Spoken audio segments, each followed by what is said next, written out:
যুক্তরাজ্যের কৃষক James still হাতে থাকা দামি রোলেক্স ঘড়িটি খুঁজে না পেয়ে ভেবেছিলেন ঘাসের সঙ্গে গরু হয়তো ঘড়িটিকে গিলে ফেলেছে। কিন্তু সেই ৭০-এর দশকের প্রথম দিকে হারিয়ে যাওয়া ওই ঘড়িটি যে ৫০ বছর পর আবার তিনি ফেরত পাবেন, এমনটা কখনো কল্পনা করতে পারেননি তিনি। যুক্তরাজ্যের শ্রোফশায়ারের এই কৃষক জেমসের বয়স বর্তমানে ৯৫ বছর। ৫০ বছর আগে ঘড়িটি হারিয়ে যাওয়ার কিছু মুহূর্ত আগেই তিনি বুঝতে পেরেছিলেন যে ঘড়িটির চেন হয়তো ভেঙে গেছে। মনে হয়েছিল গরুটি মুখ ভর্তি ঘাসের সঙ্গে ঘড়িটিও গিলে ফেলতে পারে।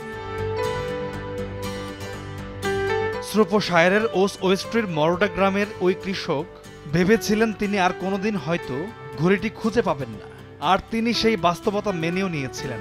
অথচ ৫০ বছর পর তার সেই জমি থেকেই উদ্ধার হলো সেই হারিয়ে যাওয়া ঘড়িটি। সম্প্রতি ধাতুর খোঁজে মেটাল ডিটেক্টর দিয়ে জমিতে তল্লাশি চালানোর সময় অন্য একজন কৃষক এই ঘড়িটি খুঁজে পান এবং তিনি এই ঘড়িটি জেমসকে ফিরিয়েও দেন।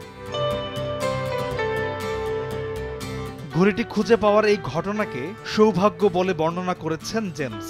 তিনি বলেন, এটা দারুণ, বিশেষ করে এত বছর পর এই সময়ে। জেমস বলেন, আমি খুবই খুশি। আমি কখনো ভাবিনি যে ঘড়িটিকে আবার দেখতে পাবো, যদিও সেটির কেবল অর্ধেকটা চেইন বাকি আছে।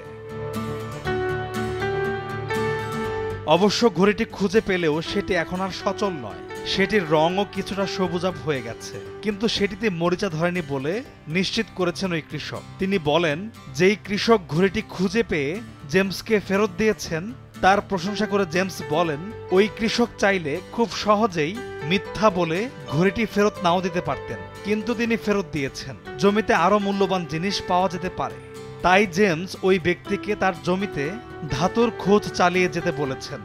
জেমস এই ঘড়িটিকে স্মৃতিস্মারক হিসেবে রেখে দেবেন জানিয়ে নিজের অনুভূতি প্রকাশ করে বলেছেন, এটি এখন অমূল্য। বিশ্বে বিলাসবহুল হাতঘড়ির জগতে অন্যতম নাম রোলেক্স। ১৯০৫ সালে যাত্রা শুরু করা রোলেক্স কোম্পানিটি বিশ্বে প্রথম ওয়াটারপ্রুফ বা পানিরোধী ঘড়ি প্রস্তুত করে। রোলেক্সের দামি ঘড়িগুলোর সবগুলোর দাম কোটি টাকার উপরে, আর সবচেয়ে কম দামি ঘড়িটির দামও বাংলাদেশি মুদ্রায় প্রায় ২ লাখ টাকার বেশি।